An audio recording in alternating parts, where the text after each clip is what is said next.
Human beings all have something in common.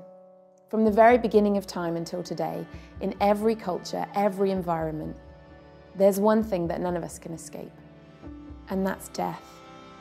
The reality of death is something that transcends every boundary of culture, class, ethnicity, and religion.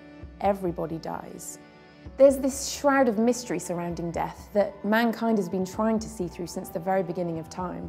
Some cultures embrace it, seeing it as a natural part of life. Other cultures are captivated by it, setting it up like some god to be worshipped. Many cultures around the world fear death because of its inescapable finality. Throughout history, human beings have sought to understand what happens after we die. While some people believe that we simply stop existing, the majority of us believe that life goes on after death, that some part of us never ceases to be. It's a heavily debated topic, in part because there's no way to definitively test either belief.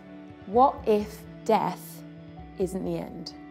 Across the world, throughout history, different cultures and societies have come up with their own theories about the afterlife.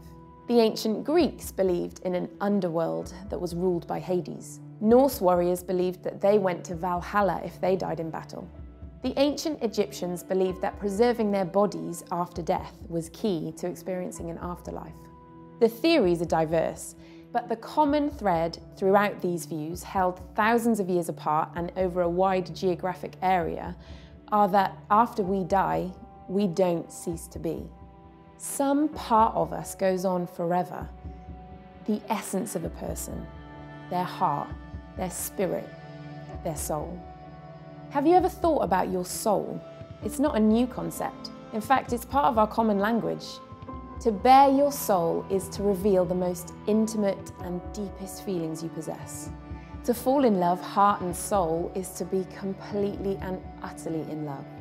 Your soulmate is the one person that you have a connection with that goes deeper than just mind or body. It's something much more complex and beautiful. The author C.S. Lewis once said, "You don't have a soul, you are a soul. You have a body." That makes so much sense to me. You are a soul and you have a body. Your body can be damaged or sick or old or limited, but that's not who you are. We are so much more than our physical limitations. So what happens when all that sickness and damage catches up with us and we die? Why should we be limited by our bodies then? Our bodies will die, but does our soul live on? If we are a soul with a body, then what happens once our bodies stop? Maybe there is life after death. Some people struggle to understand the concept of an afterlife, but this is the perfect analogy to consider. A baby in the womb is completely unaware of the outside world. It's incapable of imagining the world that it's about to be born into. Now, imagine if someone was somehow able to communicate with that child and they began to describe the world outside the womb. That baby would not be able to understand it. How do you begin to describe the vastness of the ocean, the massiveness of our sky? How can you describe the colour of the trees or the feel of sand beneath your feet? How can we imagine or describe a place that doesn't compare to anything that we've seen before? All that baby knows is the womb. All they can understand is what they already know.